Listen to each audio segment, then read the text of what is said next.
بسم اللہ الرحمن الرحیم۔ سامعین و ناظرین، آج ہم روزے کے حوالے سے کچھ ایسی چیزیں بیان کریں گے جو روزے کی حالت میں مکروہ ہے۔ مثال کے طور پر بغیر عذر کے کسی چیز کو چکھ لینا یا کسی چیز کو چبا لینا جبکہ کوئی عذر بھی نہ ہو، تو اس حالت میں کسی چیز کو چکھ لینا یا چبا لینا روزے کی حالت میں مکروہ ہے۔ ہاں، اگر کوئی عذر لاحق ہے، مثال کے طور پر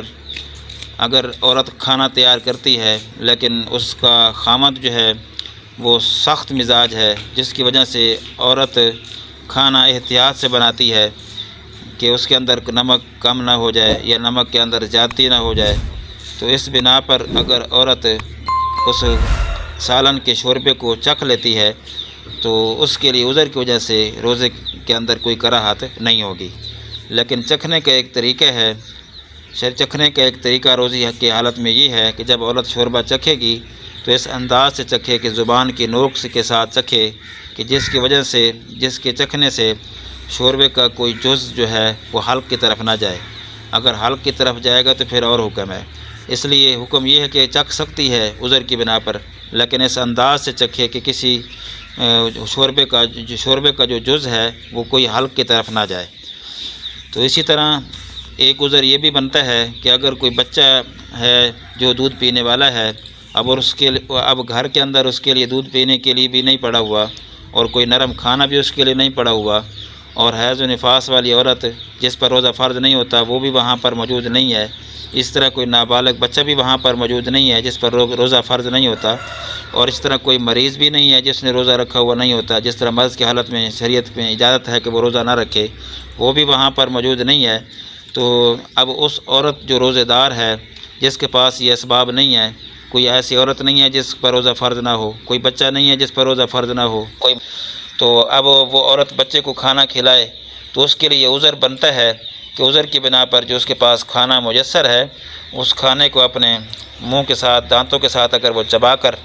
اپنے بچے کو وہ کھلانا چاہے تو وہ کھلا سکتی ہے، عذر کی بنا پر اس کے لیے کوئی کراہت نہیں ہوگی۔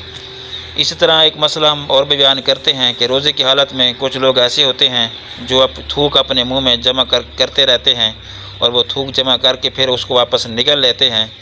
تو روزے کی حالت میں اس طرح تھوک کو جمع کرنا، جس کو عربی میں جمع و ریق فی الفم کہتے ہیں، تھوک کو منہ کے اندر جمع کرتے رہنا پھر اس کو نگل لینا، یہ بھی روزے کی حالت میں مکروہ ہے۔ ہاں، جو تھوک ویسی تازی بن رہی ہے اور ہمارے منہ کے اندر جا رہی ہے تو یہ ہے، اس سے بچنا چونکہ ممکن نہیں ہے، اس لیے روزے کے اندر کوئی کراہت بھی نہیں ہے، لیکن تھوک کو جمع کرنا پھر اس کو جمع کر کے نگل لینا یہ روزے کے اندر کراہت ہے، اس سے بچنا چاہیے۔ اس طرح مسواک کے حوالے سے ہم مسئلہ بیان کر دیتے ہیں کہ احباب پوچھتے ہیں کہ روزے کے ساتھ مسواک کر سکتے ہیں یا نہیں کر سکتے، تو اس کا مسئلہ یہ ہے کہ روزے کی حالت میں ہم مسواک کر سکتے ہیں،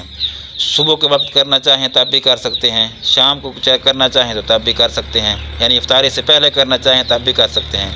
جس طرح صبح کے وقت مسواک کرنا سنت ہے، اس طرح شام کے وقت کرنا بھی مسنون ہے۔ مسواک کے لیے کوئی شرط نہیں ہے کہ خشک ہو یا گیلا ہو، چاہے وہ تازہ ہو یا پانی کے اندر گیلا کیا ہوا ہو یا خشک ہو،